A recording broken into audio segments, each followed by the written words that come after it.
When the National Assembly convened for an unusually well-attended morning session on the 3rd of July this year, what the Leader of Majority has done, the House, under the captainmanship of Majority Leader Aden Duale, had a bone to pick with the Senate, whose perceived big brother stature the members of Parliament did not want to hear. And we are warning ministers. Today I want to send warning to ministers who have no business in the Senate.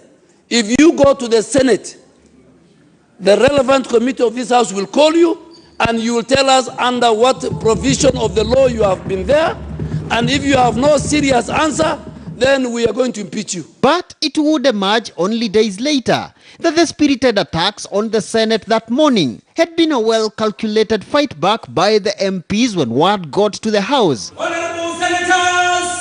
That senators had for weeks been scheming to bring to the attention of court this protracted supremacy battle between the two houses. And that eventually happened on Thursday, when senators petitioned the High Court to overturn 24 bills already signed into law by President Uhuru Kenyatta on grounds that their enactment was without any input from the Senate. There's a crisis in the counties. A matter to be mentioned in court on the 29th of this month, but when Chief Justice David Maraga is expected to have constituted a 5-judge bench, as directed by Justice Weldon Korir.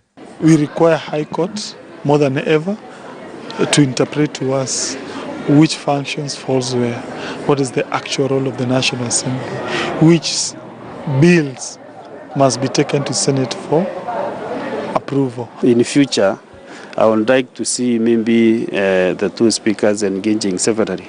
Also, the technical people in the office of the two speakers should be looking at the bills critically, so that they can be able to. But just what is the Senate's beef with the members of Parliament?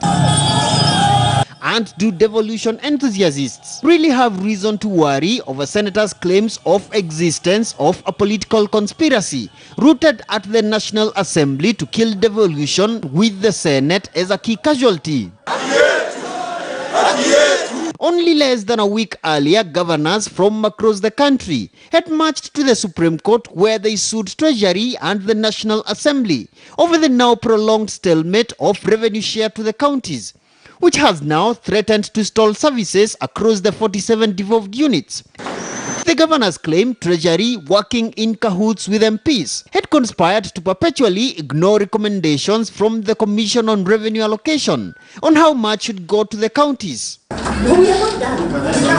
This move had been preceded by bitter exchanges between senators and MPs after collapse of mediation talks on revenue share, only for both houses to publish parallel division of revenue bills, with the MPs allocating counties 316.5 billion shillings against the 335 billion senators are demanding from counties in their separate bill. Yes, these are live pictures from the National Assembly. The National Assembly resumes from a short recess on Tuesday, at a time when senators' move to court has threatened to plunge the country into a financial nightmare and potential political crisis, as key state agencies have already begun implementing critical sections of the contentious laws which senators want overturned. We have thought about this, and we have given it a very big thought. The crisis is the only way to resolve this. Crisis in the financial sector in terms of funding, when it comes to appropriation, and crisis in terms of legislation. There must be a price to pay. We don't have money. Unless now we go ahead, we cut or we slash the judiciary allocation, or parliamentary allocation, or other institutions to give them. But for the time being, we're asking them, if indeed you exhaust your basket of 316 billion, then ask for more. If they insist that we must get 327 unconditionally, we would say, let us withdraw the conditional grants that we've provided in the budget, so that now we give them as their money, and we'll still arrive on the same numbers. Kotini haiwezi kugawa pesa, lakini kotini inaweza kutupatia mwelekeo wa vile pesa hizi zitagawanywa tukienda mbele.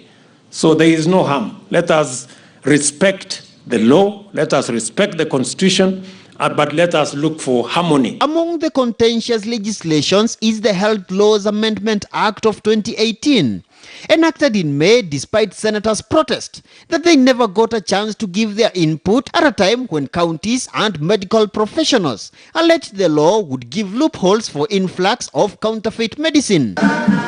Also on the senators' unwanted list is the Kenya Coast Guard Act of 2018, which allowed President Uhuru Kenyatta to establish a maritime force to guard key Kenyan waterways. On this too, senators claimed their input was mandatory, but they never got any chance before the bill was presented to the president for assent. A move which at the time saw Senate Majority Leader Kipchumba Murkomen take to Twitter accusing Attorney General Kihara Kariuki and Solicitor General Ken Ogeto of deliberately misadvising the president. Parties in the governor's Supreme Court petition, including the National Assembly, are expected to file all their paperwork by close of business on Monday, before the mention of the case on Tuesday, when the court will give timelines for the hearings. Let us pray. But with the Senate National Assembly supremacy battle taking center stage amid ongoing talk for constitutional change and the spirited calls by a section of MPs for the Senate to be scrapped off, devolution enthusiasts are certainly a worried lot as governors intensify their fight for more funds to the counties, with the two houses flexing their muscles in parliament and in court. Murimi Mwangi, KTN News.